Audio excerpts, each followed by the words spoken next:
국민의힘은 오늘 충북 청주를 찾아 수해 복구에 나섰습니다. 윤재욱 원내대표는 궁평 지하차도 참사 희생자를 조문하고 진상규명과 재발 방지를 약속했습니다.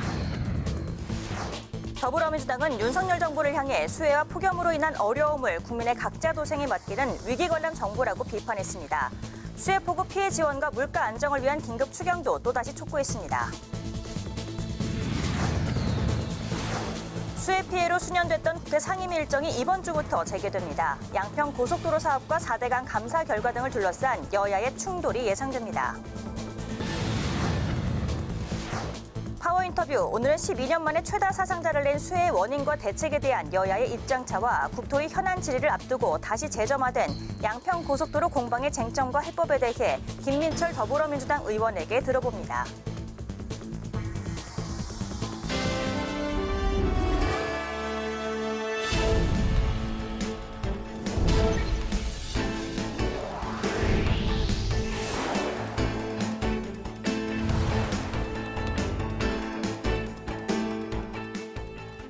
여러분 안녕하십니까? 7월 24일 월요일 국회 라이브 6 시작하겠습니다. 장맛비가 계속되고 있는 가운데 여야가 수해 복구 지원에 총력을 기울이고 있습니다. 국민의힘은 지난주에 이어서 오늘은 충북 충주시 일대 수해 복구에 힘을 보태러 나섰는데요. 더불어민주당은 현 정부가 국민의 생명과 안전에 무책임하다며 질타했고 재난 예방 대책을 보완하겠다고 밝혔습니다. 보도 남수지 기자입니다. 여야가 수해 상황에 촉각을 곤두세우고 있습니다. 국민의힘은 지난주 경북 예천군에 이어 오늘은 충북 청주시를 찾아 수해 복구에 힘을 보탰습니다. 특히 청주시는 이번 집중호우로 큰 피해를 입은 지역인 만큼 윤재욱 원내대표를 비롯한 보좌진 등 300여 명이 현장을 방문해 봉사활동에 나섰습니다. 봉사활동에 앞서 여당은 궁평 지하차도 참사 희생자 합동 분향소도 찾았습니다. 윤 원내대표는 방명록에 안타까운 희생에 무거운 책임감을 느낀다며 더 안전한 나라를 만들어 다시는 이런 희생이 생기지 않도록 하겠다고 밝혔습니다. 더 안전한 대한민국 만들어서 다시는 이런 일이 발생하지 않도록 하겠습니다. 여당이 당분간 수해 복구 지원에 팔을 걷어붙일 것으로 보이는 가운데 김기현 대표를 비롯한 지도부는 내일 전북 익산시로 향할 예정입니다. 더불어민주당은 정부의 수해 대책이 부실하다며 날선 비판을 이어갔습니다. 민주당은 궁평 지하차도 참사와 경북 예천군에서 실종자 수색 임무를 수행하다 순직한 최수근 상병 등 계속되는 사회적 죽음 앞에서 정부는 전 정부 탓을 하며 책임 회피를 하고 있다고 지적했습니다. 이어 민주당은 재난예방대책 보완이 필요하다며 패키지법 입법을 추진하겠다 밝혔습니다. 법안에는 위기 상황을 고려해 재난위기 관리 매뉴얼을 정기적으로 업데이트하고 지하터널 CCTV를 각 기관이 공유하는 등의 내용이 담길 것으로 보입니다. 민주당은 정부에 추경도 촉구했습니다. 집중호우로 농작물 가격 급등 등 민생은 더 어려워지는데 정부는 건전재정을 고집한다고 직격했습니다. 최근 여론조사에 의하면 국민의 60.9%가 추경이 필요하다 이런 의견을 가지고 있습니다. 이는 더 이상 버티기 힘든 민생의 SOS 요구, 구조 요구이자 국민의 절규입니다. 이와 함께 민주당 지도부는 내일 충남 부여군 일대를 방문해 수해 복구 지원에 나설 예정입니다. 국회 방송 남수지입니다. 여야는 그동안 수해 복구에 집중하기 위해 상임위 일정을 연기하며 정쟁을 자제해 왔는데요. 오는 28일까지 7월 임시국회를 열기로 한 상황에서 여야는 수해 책임론과 함께 양평고속도로 특혜 의혹과 교권 침해 논란 등을 두고 충돌할 것으로 보입니다. 이번 주 국회 주요 일정을 김동희 기자가 정리했습니다. 국토교통위원회는 오는 26일 전체 회의를 열고 원희룡 국토교통부 장관을 대상으로 수해 대응과 피해 복구 대책을 점검할 예정입니다. 특히 현재 환경부가 맡고 있는 수자원 관리를 다시 국토부로 옮기는 문제를 놓고 여야 공방이 전망됩니다. 국토위에서는 또 서울 양평고속도로를 놓고 여야가 격돌을 벌일 것으로 보입니다. 민주당은 고속도로 종점이 양평군 양서면에서 강상면으로 바뀐 건 김건희 여사 일가에 특혜를 주기 위한 것이라고 의혹을 제기했고 국민의힘은 가짜뉴스 선동이라고 맞서고 있습니다. 민주당은 현안 질의에서 의혹이 해소되지 않으면 오는 27일 본회의 전 국정조사 요구서를 내겠다는 입장입니다. 법제사법위원회는 26일 법무부와 대법원, 감사원을 대상으로 현안 질의를 실시합니다. 여야는 문재인 정부 당시 4대강 보를 해체한 결정 과정이 위법이라는 감사원의 감사 결과를 놓고 충돌할 전망입니다. 27일 열리는 7월 임시국회 마지막 본회의에서 여야는 법사위에 계류 중인 침수 범람 방지 등 수해 관련 법안을 우선 처리할 방침입니다. 28일 교육위원회 현안 질의에서는 서울 서희초등학교에서 20대 교사가 극단적 선택을 한 사건과 관련해 원인과 대책이 논의될 것으로 보입니다. 교권 강화 입법을 두고 여야는 교사의 정당한 교육 활동이 아동학대로 신고되는 걸 막는 방안과 교권 침해 사례를 학교 생활기록부에 기재하는 문제와 관련해 논의합니다. 과학기술정보방송통신위원회에선 장제원 위원장이 우주항공청 특별법을 논의하자며 26일 과방위 전체 회의를 예고했는데 야당이 법안 공청회 등 절차를 거치라고 반발하고 있어 파행이 우려되고 있습니다. 25일로 예정된 행정안전위원회 전체 회의는 폭우 피해 현안 질의를 계획했지만 경찰청과 소방청 등 기관장 출석이 합의되지 않아 미뤄졌습니다. 이 밖에 국회 윤리특위는 27일 전체 회의를 열어 코인 투자 논란을 일으킨 김남국 의원의 징계안을 논의합니다. 한편 내일 오후 2시 헌법재판소는 이상민 행정안전부 장관의 탄핵 심판 선고를 진행합니다. 헌법재판소가 이 장관 탄핵안에 대해 어떤 결정을 내리든 여야 대립은 격화될 것으로 보입니다. 국회 방송 김동희입니다. 국토교통부가 김건희 여사 일가 특혜 의혹이 제기된 서울 양평고속도로 사업 관련 자료를 공개한 것과 관련해 여야가 공방을 주고받았습니다. 국민의힘은 국토부가 관련 자료 55종을 공개하며 의혹 해소에 나선 것은 국민 질문에 일일이 답하겠다는 전향적 태도라며 민주당은 객관적 진실 앞에 사과하라고 촉구했습니다.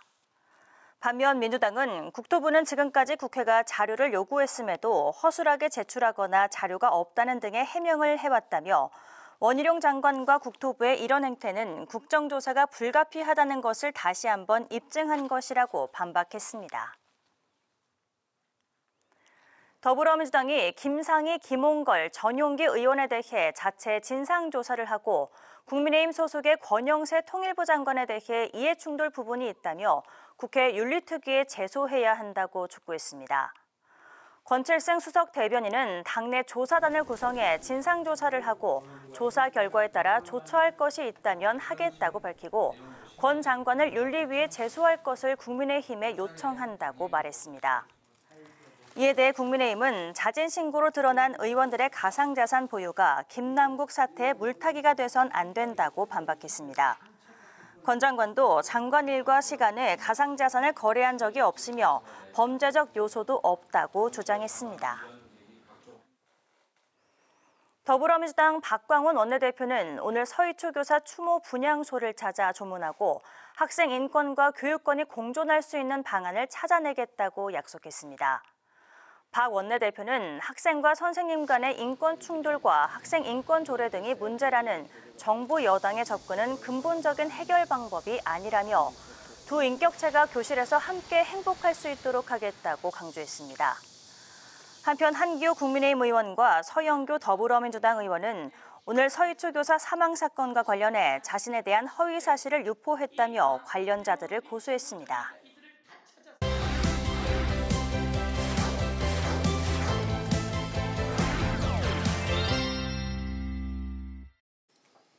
네, 이슈픽에서 정치권 이슈를 좀 더 자세히 살펴보겠습니다. 김지수 아나운서 나와 있습니다. 어서 오십시오. 네, 안녕하세요. 네. 주말 동안에도 충청 이남 지방 중심으로 이제 폭우가 계속되면서 여야가 피해 현장도 방문하고 또 복구 대책 논의에도 속도를 내기로 했죠. 네, 그렇습니다. 지난 주말에도 충청과 호남, 경북 곳곳에 집중호우가 계속되는데요. 네. 장마전선이 내륙에 이 정체를 하면서 적어도 내일 오전까지는 충청과 남부지방을 중심으로 비가 계속될 것으로 보입니다. 이에 국민의힘 오늘 소속 의원과 당직자 또 당원 등 500여 명이 함께 충북 청주에서 복구 활동을 이어갔는데요. 윤재혁 원내대표가 오송 궁평 지하차도 희생자들을 기리는 합동 분향소 조문을 하고 자원봉사에 돌입을 했고요. 내일은 김기현 대표가 전북 익산에서 수해 복구에 참여할 예정입니다. 또 민주당도 수해 복구 활동을 이어가는데요. 내일 이재명 대표 등 당 지도부와 소속 의원들이 충남 부여 수해 현장을 찾을 예정이고요. 모레인 수요일에는 여야가 수해복구 지원 방안을 논의하기 위해서 태스크포스 TF 첫 회의를 열기로 했습니다. 네, 여야가 모레 열리는 이제 TF 회의에서 수해와 관련된 입법을 논의하는데 주력할 것으로 보인다고요. 맞습니다. 이번 TF 회의에는 여야 원내 수석 부대표와 그리고 국토위, 또 행안위 등 이런 관련 상임 및 간사들이 함께 참여를 하는데요. 네. 이 막대한 수해 피해가 발생하면서 이 7월 국회와 8월 국회에서 이 수해 방지 입법을 최우선 사항으로 처리하기로 의견을 모은 겁니다.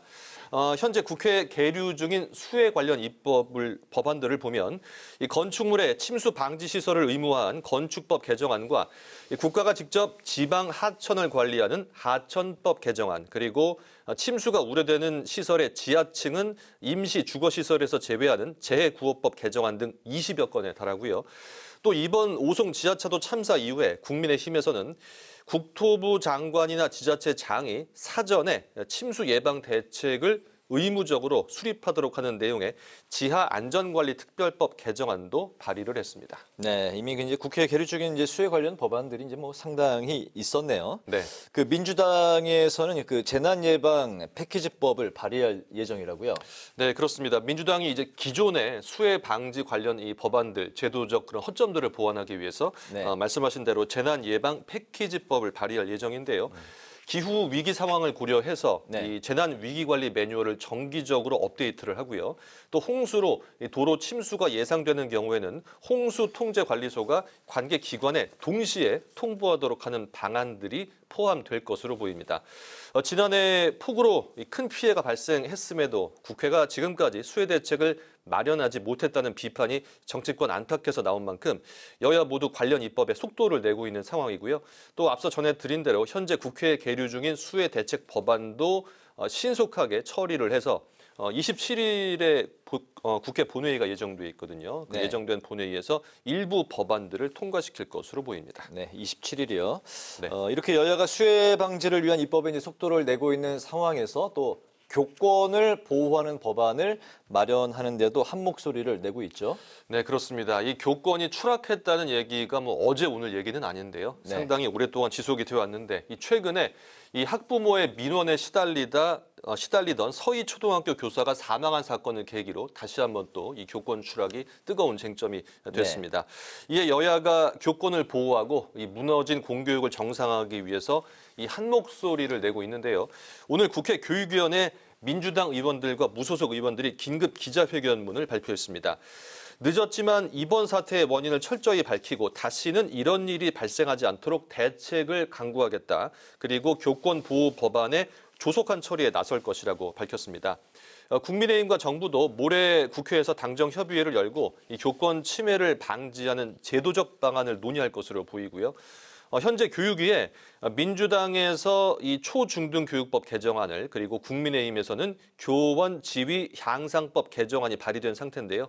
오는 28일에 교육위 전체 회의가 예정돼 있는 만큼 아마 이 자리에서 교권을 보호하고 관련 법안을 마련하는 대책이 논의될 것으로 보입니다. 네, 교권을 뭐 강화하자는 데는 여야가 이제 뭐 이견이 이제 없는데 세부적인 내용을 놓고는 또 이견이 있다고요. 그렇습니다. 세부적인 법안 내용과 그리고 학생 인권 조례에 있어서는 지금 여야가 이견을 보이고 있는 상태인데요. 네. 국민의힘에서는 이 교권을 침해하는 사례를 학교 생활기록부에 기재를 해야 된다, 이렇게 주장을 하고 있고요. 이에 민주당은 소송이 남발될 수 있다는 점, 이런 점들을 부작용으로 거론을 하면서 추가 대안을 모색하자고 제안한 상태입니다. 네. 또 말씀하신 대로 학생 인권 조례도 쟁점인데요. 국민의힘은 이 교권이 침해받는 이유 중 하나로 학생 인권 조례를 지목하는 주장이 많기 때문에 이를 수정이 필요하다는 주장인데요. 당 차원의 조치가 필요하다면 필요한 조치를 취하겠다는 입장입니다. 반면 야권의 입장은 다른데요. 앞서 전해드린 이 교육위의 민주당과 무소속 의원들이 발표한 긴급 기자회견문을 보면 학생의 인권이 지나치게 강조되고 우선시되면서 교실 현장이 붕괴되고 있다는 이주 교육부 장관의 발언을 언급하면서 비극의 원인을 학생 인권 조례 탓으로 돌리고 있다고 밝혔고요. 또 교사의 교육권과 학생 인권을 나누고 대립시키면서 모든 비난을 이 학생 인권 조례와 소위 진보 교육감에게 돌리고 있다며 정부와 여당을 비판하고 있는데요. 교권이 붕괴됐다는 얘기가 계속 나오고 있는 만큼 늦었지만 이제라도 여야가 이견을 봉합하고 관련 입법을 서둘러야 한다는 지적이 곳곳에서 나오고 있는 상황입니다. 네, 학생의 인권이 지나치게 강조되고 있다. 이제 교육부 장관의 입장이고 민주당은 또 이제 교실에서 학생과 또 이제 그 교사가 모두 행복한 그런 공간으로 만들어야 된다. 이제 그런 입장으로 좀 시각차가 있긴 있네요. 네. 국회가 이제 지난주에 그 윤리심사자문위가 김남국 의원에게 제명을 권고했는데 예상보다 좀 세게 나왔습니다. 보통 이제 한 3단계 국회 한 30일 정도 출석 정도로 예상들을 많이 했었는데 네. 이번에 최고 중징계 뭐 그 제명을 권고를 했었죠. 예. 네. 그리고 이제 가상자산 보유 사실을 신고한 11명의 명단이 이제 또 공개가 되면서 또 파장도 있었고요. 네, 파장이 이어지고 있는데요. 말씀하신 대로 이 30일 이내 출석 정지가 나올 것이라는 예상을 깨고 네. 최고의 중징계죠. 바로 제명 권고가 나왔습니다. 그리고 윤리심사 자문위가 또 코인 거래 내역을 제출한 11명의 국회의원 중 최소 5명이 이해충돌 소지가 있다고 판단을 했고요. 특히 국민의힘 권영세 의원과 민주당 김홍걸 의원이 거래 횟수와 금액이 많았는데요. 두 의원 모두 누적 금액이 10억 원 이상, 그리고 거래 횟수는 권 의원이 400회 이상, 김 의원이 100회 이상으로 파악됐다고 밝혔습니다. 자문위가 이르면 이번 주 내 11명의 가상자산 거래 내역을 공개할 예정입니다. 네, 가상자산 거래 논란이 앞으로도 이제 뭐 계속 될 것으로 좀 예상이 되네요. 네. 그 두 의원, 그러니까 이제 권영세 의원 또 김홍걸 의원의 입장은 어떻습니까? 네, 권영세 의원은 지난 2020년부터 최근 2023년까지 거래를 한 8번 정도 거래를 했고 가장 많았던 금액이 4천만 원이다. 이렇게 밝혔고요. 그리고 낮 시간 일과 중에 체결된 거래는 예약을 통한 예약 거래였다. 이렇게 인터뷰에서 밝혔습니다. 네. 김홍걸 의원도 입장문에서 1억 5천만 원을 투자했다가 90% 손실이 났고요. 그리고 올해 2월부터는 약 1억 1천만 원을 비트코인에 투자했는데 현재 이제 가치가 9천만 원이라고 밝힌 상태입니다. 네, 코인 논란이 이제 정치권으로 좀 이렇게 확산되고 있는 그런 양상인데 이게 이제 김남국 의원 징계 절차에도 영향을 줄 수 있다고요? 그렇습니다. 앞서 말씀드린 대로 윤리심사 자문위가 지금 제명 권고를 했고요. 네. 오는 27일에 윤리특위가 전체 회의를 열고 김남국 의원에 대한 제명 징계안을 윤리특위의 소위에 회부할 예정입니다. 소위와 전체 회의를 통과한다고 해도 이 본회의에서 무기명 투표를 통해서 제적 의원의 3분의 2 이상인 200명 이상이 찬성을 해야 통과가 되는데요. 네. 하지만 국민의힘이 112석이고 정의당이 6석이기 때문에 그쪽에서 모두 찬성을 한다고 해도 뭐 통과가 쉽지는 않을 것이란 전망들이 나오고 있고요. 또 이처럼 가상자산을 신고한 11명 중 상당수가 이해충돌 소지가 있기 때문에 또 향후 윤리특위에서 김남국 의원과 지금 이 다른 의원들의 징계 여부가 연계될 수도 있거든요. 연계될 수 있기 때문에 뭐 징계 절차에 좀 상당히 많은 변수가 있지 않을까 이런 관측들이 나오고 있는 상황입니다. 네, 윤리위에서 이제 코인 관련 이야기가 이제 계속해서 좀 나올 것 같네요. 네, 그렇습니다. 오늘 이슈픽은 여기까지 듣도록 하겠습니다. 김지수 아나운서 수고 많았습니다. 네, 고맙습니다.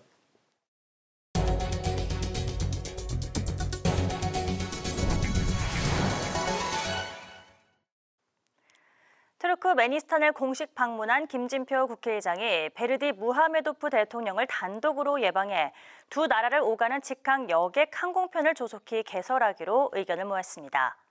또 베르디 무하메도프 대통령은 조선과 신도시 건설 분야의 한국 기업 참여를 요청했고 김 의장은 한국어에 능통한 현지 전문 인력을 양성하기 위한 기관 설립을 제안했습니다. 장정은 기자가 보도합니다. 구르반굴리 베르디 무하메도프 국가 최고 지도자 겸 인민의사회 의장의 초청으로 투르크메니스탄을 공식 방문한 김진표 국회의장이 현지 시간으로 지난 21일 단독으로 세르다르 베르디 무하메도프 대통령을 예방했습니다. 김 의장은 양국의 경제 협력과 인적 교류를 확대하기 위해 여객 직항편 취향이 절실하다는 베르디 무하메도프 대통령의 요청에 조속히 한투 여객 직항로가 개설될 수 있도록 적극 노력하겠다고 말했습니다. 베르디 무하메도프 대통령은 또 세계 최고 수준의 기술력을 갖춘 한국의 조선사들이 투르크메니스탄이 추진하는 대규모 프로젝트에 참여해줄 것과 아르카닥 신도시 2단계 건설 사업에도 한국 기업의 참여를 당부했습니다. 김 의장도 한국 기업들의 참여에 동의하고 성공적 참여가 되기 위해서는 한국어 소통이 가능한 현지 전문 인력 양성이 절실하다며 한 베트남 과학기술연구원을 벤치마킹한 인력 양성 기관 설립을 제안했습니다. 부산 엑스포 유치에 대해서도 논의했는데 김 의장은 투르크메니스탄 측의 부산 엑스포 지지에 감사를 표했습니다. 이어서 김 의장은 뒤냐고젤 굴마노바 국회의장이 주최한 만찬에 참석해 양국이 호혜적 협력 동반자 관계 15주년이자 수교 30년의 새로운 원년을 맞는 중요한 시기에 처음으로 공식 방문하게 돼 기쁘다며 이번 방문을 계기로 양국 관계가 한 차원 높게 도약할 수 있기를 기대한다고 말했습니다. 투르크메니스탄 일정을 마친 김 의장은 필리핀에서 최고위급 인사들을 잇따라 만나 에너지, 인프라, 방산 등 다양한 분야에서의 실질적인 협력 확대를 모색하고 올해 11월 2030 세계 박람회 최종 투표를 앞두고 부산 엑스포 지지를 적극 요청할 계획입니다. 국회방송 장정현입니다. 출생 미신고 아동 문제를 해결하기 위한 제도 개선 방안을 논의하는 전문가 간담회가 국회에서 열렸습니다. 김영주 부의장은 내년 7월 의료기관 출생 신고를 의무화하는 출생 통보제를 앞두고 위기 임산부와 한부모를 위한 상담과 정보 제공 등 공적 지원 체계부터 강화해야 한다고 강조했습니다. 송다영 인천대 교수는 산모의 익명 출산을 보장하는 보호출산제가 방임출산제가 될 수 있다고 우려하며 사회적 취업, 교육 지원 제도 등의 준비 없이 도입돼선 안 된다고 주장했습니다. 권성동 국민의힘 의원이 천연물 바이오 산업의 원재료 선정부터 산업화까지 유리한 입지를 가진 강릉시에 천연물 바이오 국가산업단지를 성공적으로 유치하겠다고 강조했습니다. 발제를 맡은 신일식 강릉 원주대 산학협력단장은 천연물 바이오 스마트 팩토리 센터를 구축해 제품의 기획부터 판매까지 모든 과정을 자동화하는 방안을 제안했습니다.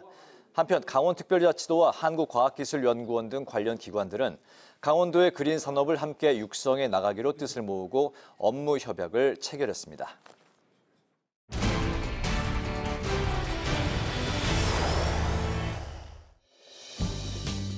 7월 24일 정치권의 뜨거운 말말말, 오늘의 정치톡 시작하겠습니다. 오늘 첫 번째 정치톡은 이해충돌 논란입니다. 김남국 무소속 의원이 코인 논란으로 징계 최고 수위인 의원직 제명을 권고받은 가운데 정치권에서는 제2의 김남국 의원이 나오는 것 아니냐는 우려가 커지고 있습니다. 윤리심사 자문위에 지난 3년 동안 가상자산을 거래하거나 보유한 적이 있다고 자진 신고한 의원은 모두 11명이었는데요. 자문위는 거래 누적 총액이 10억 원이 넘는 의원이 2명이고 이해충돌 소지가 있는 의원은 5명이라고 밝혔는데요. 또한 이해충돌로 본 기준에 대해서도 이렇게 밝혔습니다. 코인 거래 금액이 1,000만 원 이상이거나 거래 횟수가 100회 이상이면 이해충돌에 해당한다고 본 건데요. 뿐만 아니라 자진 신고한 의원들 중 일부 의원들은 코인 과세를 유예하거나 가상자산 투자자 보호를 위한 법안을 발의한 것으로 확인됐습니다. 하지만 해당 의원들 모두 이해충돌 여부에 대해선 전면 부인하고 있는데요. 코인 과세를 1년 유예하는 내용의 개정안을 발의했던 권 장관은 올해 초 모든 거래를 그만뒀다며 일과 중엔 거래하지 않았다며 적극 부인에 나서는가 하면 투자자 보호 조치를 담은 내용의 개정안을 발의했던 김홍걸 의원은 상속세를 충당하기 위해 시작한 거래라며 90% 이상 손실을 봤다고 밝혔는데요. 일각에선 이해충돌 여부에 대한 검증이 필요하다는 목소리도 나오고 있습니다. 이해충돌 방지에 해당이 되는 그런 국민적 지탄과 또 김남국 코인과 같이 같은 선상에서 비난의 대의를 올라타야 되는 것인지 이거는 좀 더 본인의 구체적인 해명과 내용을 우리 국민들이 접하고 난 이후에 그 의원들과의 형평성 문제도 같이 좀 고려해봐야 되지 않을까 이렇게 생각이 되고요. 국회의원의 윤리와 관련해서 어떤 방향성을 먼저 잡아야 되지 않을까. 윤리특위는 오는 27일 전체 회의를 열고 김남국 징계안을 소위원회에 회부할 방침이었습니다. 가상자산 신고 의원 상당수가 이해충돌 가능성이 발견된 만큼 징계 대상이 늘어날 수도 있다는 관측이 나오고 있습니다. 이어서 두 번째 정치톡은 내 딸 미혼입니다. 서울 서초구 서희초등학교에서 20대 교사가 극단적 선택을 한 사건과 관련해 온라인상에서는 교사에게 갑질한 학부모의 부모가 서초구에 거주하는 삼선 국회의원이라는 의혹이 유포됐죠. 이에 해당 국회의원이 한기호 국민의힘 국회의원이 아니냐, 또 서영교 더불어민주당 의원이 아니냐며 두 의원이 지목됐는데요. 가짜뉴스 확산의 당사자들은 빠르게 해당 의혹을 부인했습니다. 서영교 딸내미 이러면서 이 사건 제가 연루가 되어 있는 것처럼 의혹을 제기하기 시작했습니다. 이 사람은 제 딸이 아닙니다. 장본인으로 특정된 우리 당 한기호 의원이 결국 입장문을 발표하고 손자녀 중 이 초등학교에 재학 중인 아이가 없다고 밝혔습니다.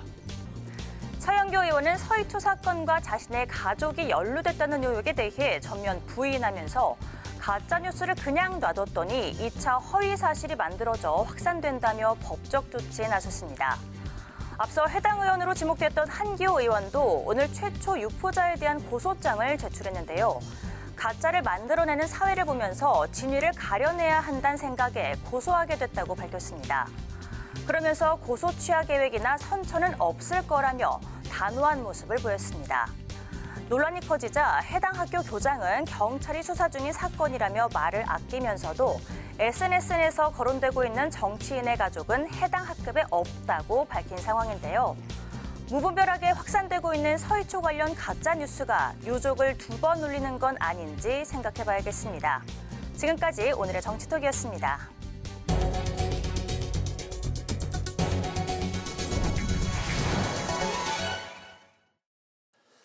최근 정치권에서 국회의원의 불체포 특권이 화두가 되고 있습니다. 국민의힘에 이어서 민주당도 불체포 특권을 포기하겠다고 결의했는데요. 이를 두고 여야 간 논란은 물론 학계 의견도 갈리고 있습니다. 국회의원 불체포 특권 포기 법안을 발의하신 조혜진 국민의힘 의원을 연결해서 자세한 관련 이야기를 들어보겠습니다. 의원님 안녕하십니까? 예, 안녕하십니까? 반갑습니다. 네. 현재 국회는 불체포 특권에 제한을 두는 내용의 국회법 개정안이 모두 6건 계류 중이라고 이제 들었는데요. 예. 기존에 발의된 법안들과 이번에 의원님이 발의하신 법안은 또 이제 좀 어떤 점이 다른 점이 있는 건지 법안에 예. 대한 설명부터 좀 부탁드릴까요? 이제 국민의힘에서는 저하고 윤상현, 유의동, 권성동 이 4분이 발의를 했고요. 네. 민주당에서는 김성원, 김태년 의원이 발의를 하셨는데 서로 내용이 비슷한 부분도 있습니다. 네. 그런데 이제 그거를 분류를 하자면은 취임 선서에 헌법상의 지위와 권한을 남용하지 않겠다는 선언을 넣도록 하는 국회법 개정은 우리 유해동 의원님이 발의를 하셨고요. 네. 그다음에 체포동의안이 왔을 때 즉시 표결을 해야 된다. 아니면은 그게 이제 김성원 의원님이고 김태년 의원님은 그 다음 날 표결해야 된다. 그다음 권성동 의원님은 48시간 이내에 표결해야 된다. 이렇게 발의를 하셨고 공통적인 거는 그 기간 내에 표결이 안 되면은 가결된 것으로 체포동의안이 가결된 것으로 간주하는 조항들을 다 넣으셨습니다. 네. 그리고 이제 표결 방법도 지금은 무기명 투표, 비밀 투표잖아요. 네. 그런데 기명 투표로 해야 된다고 하신 게 이제 윤상현, 김성원, 권성동 의원님이 그렇게 하셨고, 그 다음에 하나가 이제 저처럼 이렇게 체포 영장 실질 심사 청구가 된 의원 본인이 나는 내가 이 체포 동의안 영장 실질 심사를 받고 그 결과가 나올 때까지는 국회 회기를 잡지 말아달라 이렇게 국회의장을 포함한 전체 의원들에게 그거를 요청할 수 있고 그렇게 요청이 있으면은 국회의장이 즉식을 공표를 하도록 하는 그런 내용이 제가 발의한 내용이고 그 유사한 또 다른 의원님이 발의한 내용도 있습니다. 의원님이 이제 발의한 법안의 이제 골자는 자신이 영장 실질 심사에 이제 응하고자 이제 할 경우에 다른 예. 이제 동료 의원들에게 임시회를 열지 말자 뭐 이렇게 요청을 한다는 이제 그런 거군요. 예, 왜냐하면 본인이 영장 심사를 받을 의사가 있어도 우리 헌법 규정 때문에 국회가 열리면은 본인의 의사와 달리 실질 심사를 못 받게 되는 겁니다. 네. 그러니까 그거를 본인이 받겠다고 또 불체포 특권 포기하겠다고 하면은 그걸 공표할 수 있게 하고 네. 그럴 경우에 공표를 하면은 어떤 의원님 같은 경우에는 그 자체로서 체포동의안이 가결된 것으로 간주한다라는 내용의 법안을 내신 분도 계십니다. 알겠습니다. 네. 예. 민주당도 불체포 특권 포기를 결의했는데요. 결의 예. 직후에 이재명 대표의 사법 리스크가 다시 부상하고 있습니다. 예. 이 검찰이 쌍방울 대북 송금 사건 수사를 바탕으로 해서 이 8월 중 구속영장을 청구할 거라는 전망이 나오고 있는데요. 예. 이 경우에는 민주당이 말하는 정당한 영장 청구에 해당할 거라고 보십니까? 그런 의사가 없다면은 진정으로 그 체포동의안을 포기할 의사가 있다면은 그런 조건을 달 필요도 없고 이유도 없죠. 그러니까 그런 그 조건을 다른 거는 결국은 다시 이재명 대표와 또 동료 의원들에 대한 체포영장이 왔을 때 그걸 어떤 형태로든지 간에 회피하기 위한 목적으로 그걸 저는 달았다고 생각합니다. 8월은 원래 16일부터 임시회가 소집되게 돼 있고 1일부터 15일까지는 일부러 임시회를 열지 않으면은 그 기간에 회기가 없게 되거든요.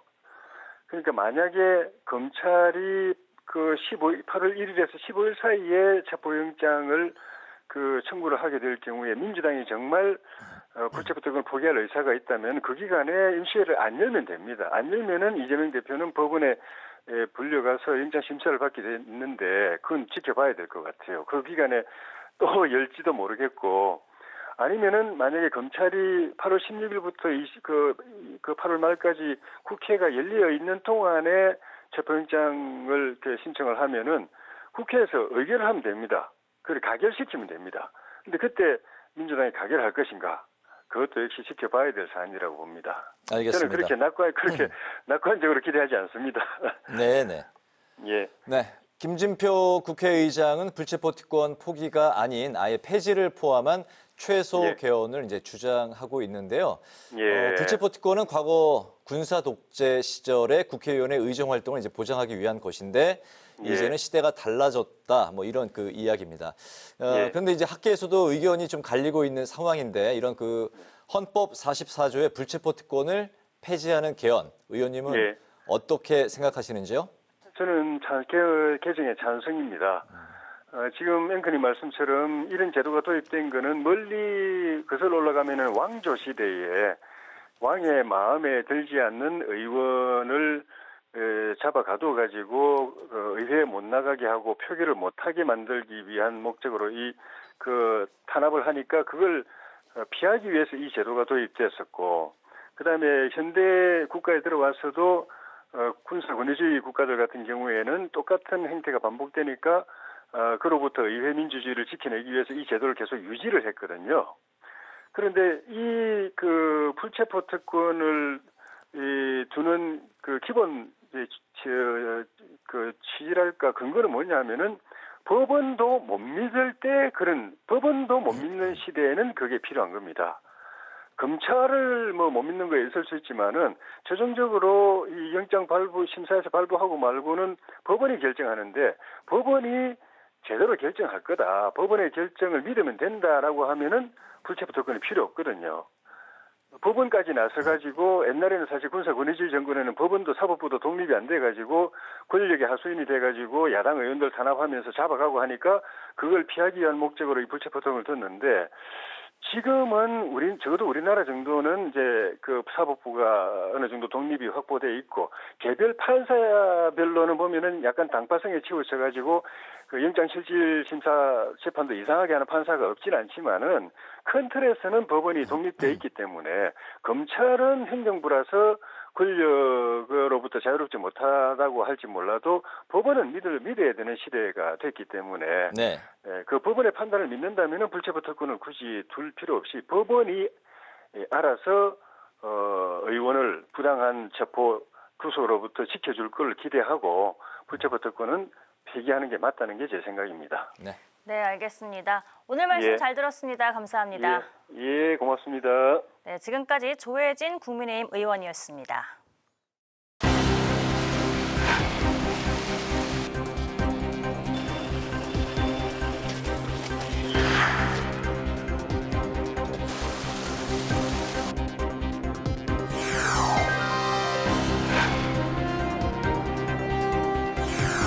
이번 사태의 본질은 예타까지 통과한 고속도로 종점이 정권이 바뀌자마자 대통령 처가땅 근처로 바뀌었다는 것입니다. 만약 국정조사가 필요하다면 그 대상은 윤석열 정부가 아니라 문재인 정부가 되어야 할 것입니다.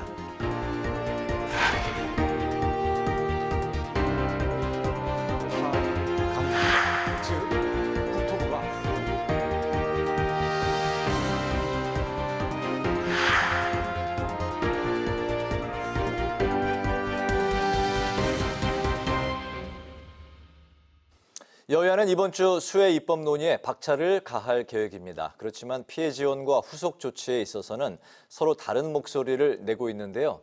또 잠시 중단됐던 양평고속도로 공방도 다시 재격도를 예고하고 있습니다. 국회 국토위에서는 이 사안들을 어떻게 다룰지 김민철 더불어민주당 의원을 모시고 관련한 자세한 말씀을 들어보겠습니다. 의원님 어서 오십시오. 반갑습니다. 네, 안녕하세요. 안녕하세요. 반갑습니다. 네. 이번 수해로 인한 사망자가 현재까지 이제 47명인데 이제 기록적인 집중호우가 내리긴 했지만 오송 지하차도 침수 사고 같은 경우는 사실 좀 그 인재에 가깝다는 게 이제 중론 아니겠습니까? 네. 24차례 보고와 신고에도 아무런 조치가 이제 취해지지 않았는데 왜 이런 일이 벌어졌는지 또 이번 수해를 통해서 드러난 재난 대응 시스템의 전반적인 문제 또 이제 어떤 점들을 개선해야 될지 의원님들 쭉 이제 국토위 소속이신가 관심 네. 지켜보셨을 텐데 먼저 네. 좀 들어볼까요?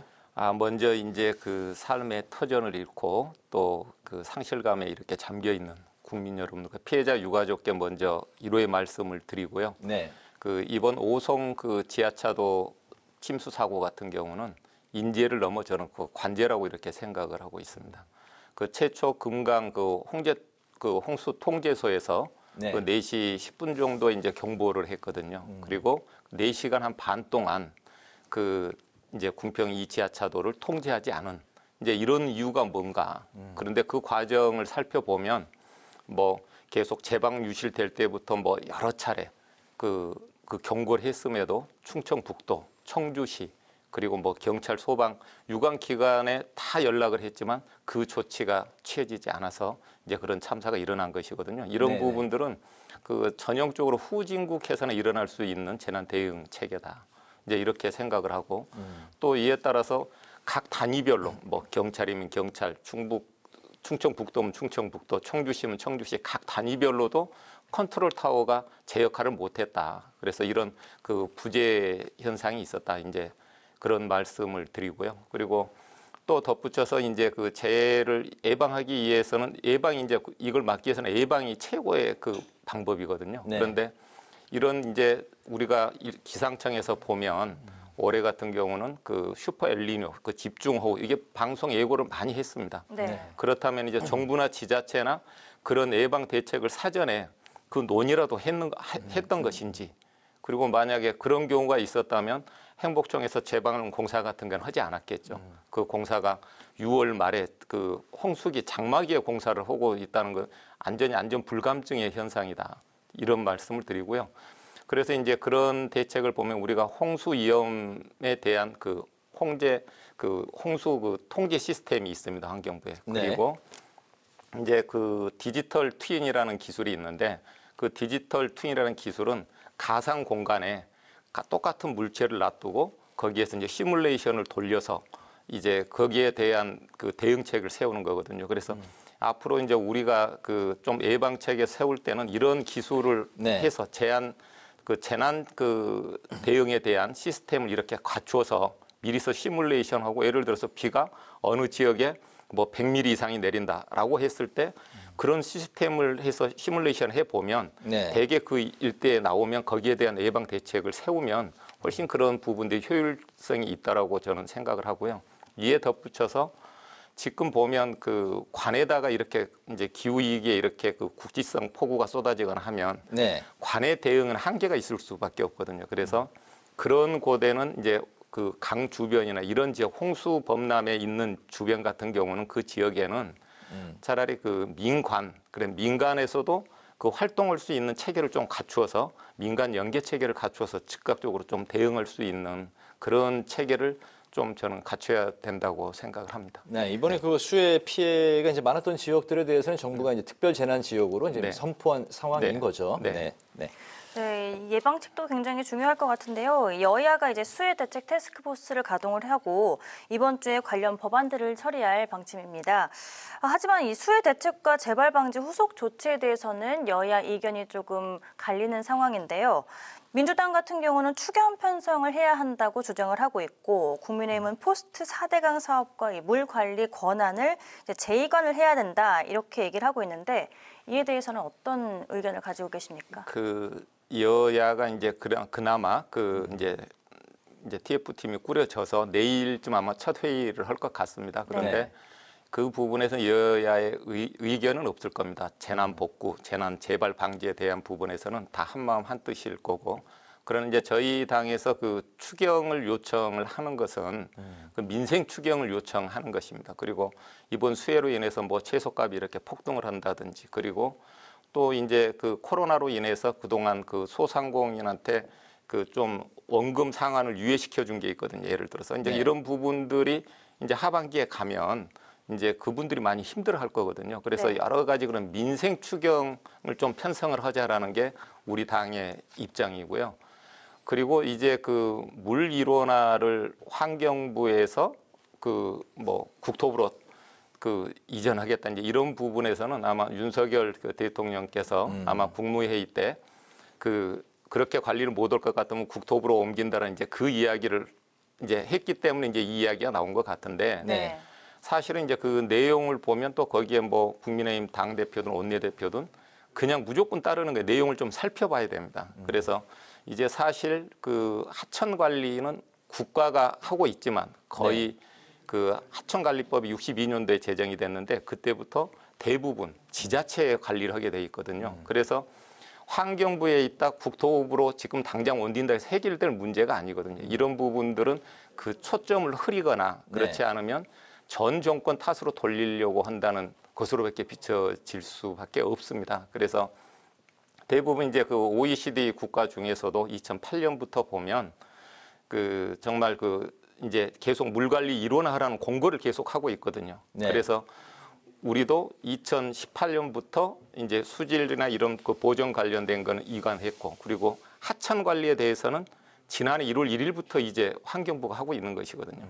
그리고 이걸 옮기려고 할 때도 갑작스럽게 옮길 수가 없어요. 정부조직법도 국회에 다 그 개정해서 통과해야지 여러 가지 절차가 있거든요. 이게 쉬운 문제가 아닌데 왜 이 이야기를 갑작스럽게 그 이야기가 나왔는지 그건 그 좀 어떤 다른 의도가 있는 게 아닌가 저희는 이제 그런 그 의심을 하고 있습니다. 그리고 이미 물 관리는 OECD가 23개 국가가 이미 그 환경 부서에서 물 관리 일원화를 하고 있는 것입니다. 그래서 이런 부분들은 조금 그 잘못 판단하고 이거에 대한 대응책을 우리가 더 세워야 논의를 해가면서 세워야지 그냥 즉흥적으로 이렇게 결정할 부분은 아니다. 알겠습니다. 수해 관련해서 이제 제2관에 대해서 주장하는 건 이제 논점을 뭐 흐리는 거다.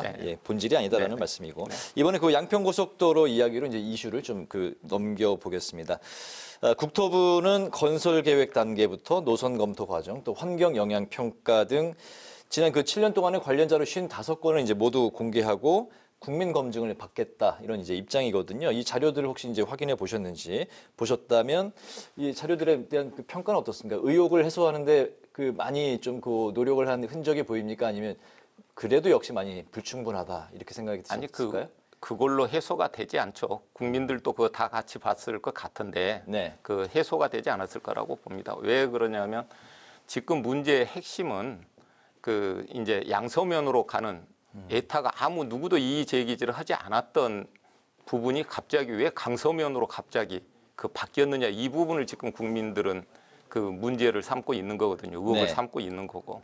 그리고 여기에 따라서 또 그 의혹이라는 부분에서 그 자료에 보면은 국토부가 그 알려주고 싶은 그 자료만 나온 거지 지금 우리 그 국토위에 속해 있는 우리 민주당 의원들이 요구한 자료들은 지금 전체 다 들어오고 있지는 않습니다.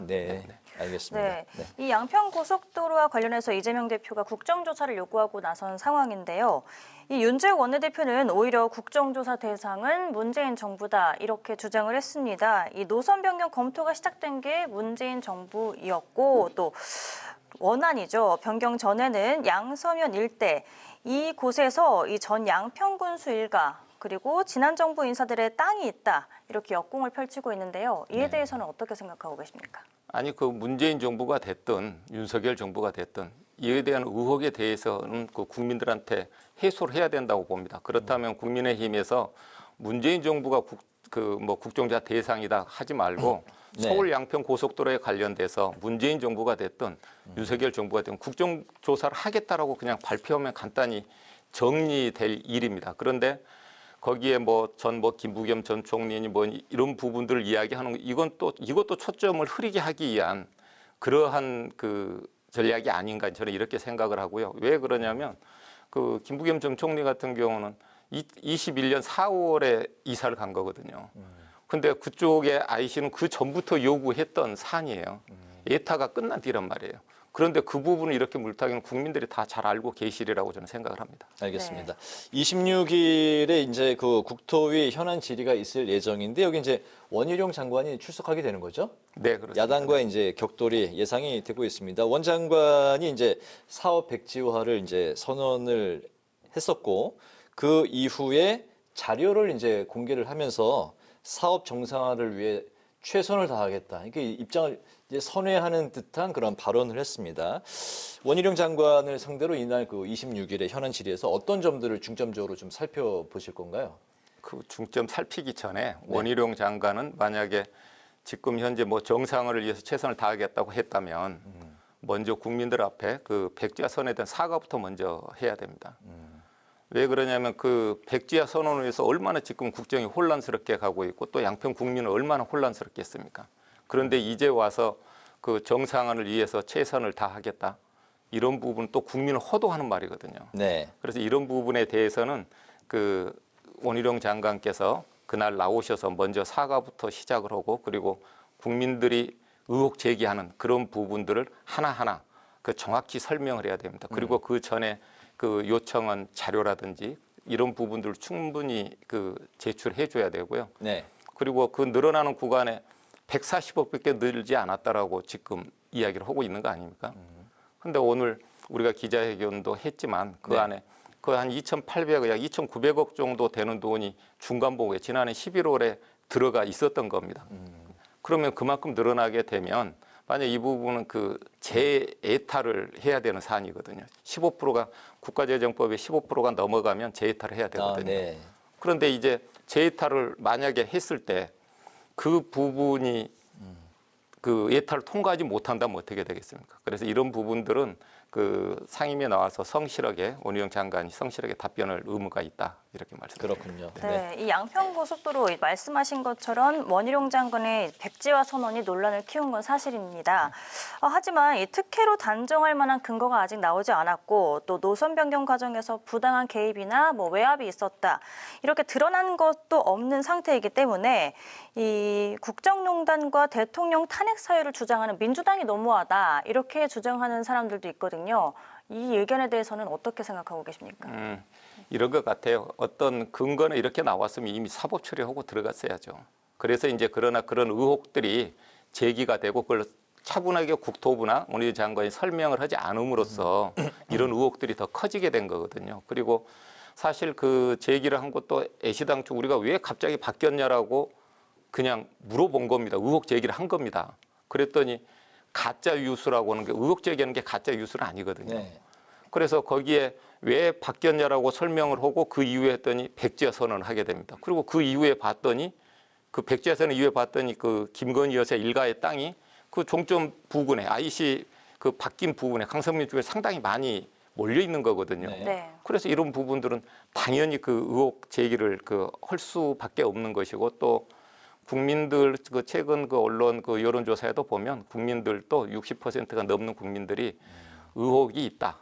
그 특혜 의혹이 있다라고 보고 또 국정조사도 해야 된다는 게 60% 이상의 여론을 이렇게 그 언론을 통해서 확인할 수가 있었습니다. 네. 알겠습니다. 어쨌든 이제 가장 속이 타는 사람들은 양평 주민들 이제 당사자일 텐데 더군다나 정치권에서 이제 내년 총선을 앞둔 상황이라 또 이제 양평 주민들의 또 민심을 또 살피지 않을 수가 없을 것 같고요. 그 예타 또 그 타당성 조사의 재실시 제3기구의 검증, 주민공청회, 주민투표와 여론조사 그리고 원안에 IC를 이제 추가하는 안 등 다양한 해법들이 이제 현재 나오고 있습니다. 의원님이 생각하시기에 양평고속도로 해법은 어디에 방점이 있다고 생각하십니까? 저는 에타를 사실은 이제 양평 양서면 쪽이 양평 군민들이 한 15년 전부터 발해왔던 수건 사업이거든요. 네. 그리고 에타를 만들 때 에타를 통과시키기 위해서 IC도 처음에 요구했다가 그것도 처음에 요구했다 참고 만들었던 에타 아니에요.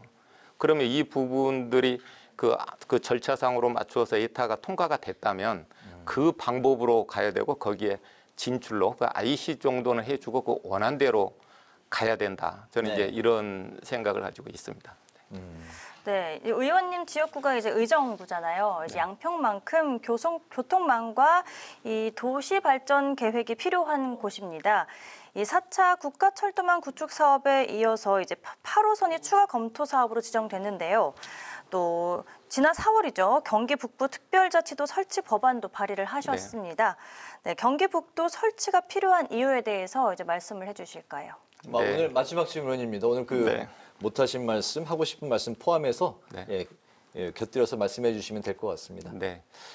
지금 사실은 이제 우리 의정부는 이제 그동안 안보라인으로 많이 군부대가 8개가 있었어요. 미군 기지만. 그러면서 이제 나가고 하면서 이제 택지 개발이 이렇게 되고 있는 지역 중에 한 군데입니다. 그런데 이제 제 지역구에 밀락동 고산동에 택지지구 개발을 하는데 철도 정책이 전혀 들어와 있지 않아요. 네. 이제 그 와중에 이제 도봉산 옥정 구간에 단선으로 되는 이제 철도가 확정이 돼서 이제 공사 중에 있는데 그 와중에 이제 밀락 택지지구가 들어서서 그쪽에 한 300m만 좀 노선을 변경해서 해달라고 하는 게 이제 주민들의 요구 사안이었어요. 그런데 에타가 안 나온다 그래서 이제 노선 변동도 안 되고 그리고 역도 못 만들었거든요. 그런데 이제 다행히도 지난 21년도에 이제 8호선이 별내에서 넘어오는 이제 8호선이 있습니다. 그래서 국가철도망 구축 계획 안에 그 부분이 이제 추가 사업으로 포함이 된 겁니다. 그래서 8호선은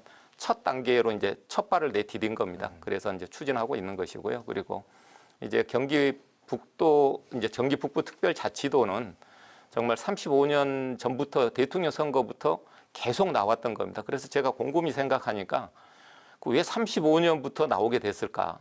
이제 이런 생각을 해봤더니 그때부터 이미 경기 북부가 불이익 불균형을 받고 있구나라는 걸 감지했다고 저는 생각을 합니다. 네. 그 와중에 35년이 되어 오면서 계속 경기도 내에서 불균형을 받고 전국 지자체에 한 17개, 18개로 나눈다면 재정 자립도도 최하위가 되고 그리고 도로 보급률도 경기 북부가 최하위고 그러니까 여러 부분들이 규제로 인해서 불이익을 많이 받아왔던 지역입니다. 그래서 이제는 경기 북부 특별자치도로 만들어서 경기 북부 주민들의 삶의 질을 좀 높이자 이런 취지로 경기 북부 특별자치도를 발의했습니다. 알겠습니다. 의원님 이제 정치권에 이제 들어오신 지 20년이 넘으셨는데 그 내공을 오늘 인터뷰에서 여실히 잘 느낄 수 있었던 시간이었던 것 같습니다. 오늘 파워 인터뷰 이제 마칠 시간이 됐는데요. 오늘은 수해 대책과 양평 고속도로 공방에 대해서 김민철 더불어민주당 의원의 말씀을 들어봤습니다. 오늘 말씀 잘 들었습니다. 감사합니다. 네, 감사합니다. 오늘 국회 라이브 6는 여기까지입니다. 시청해주셔서 고맙습니다.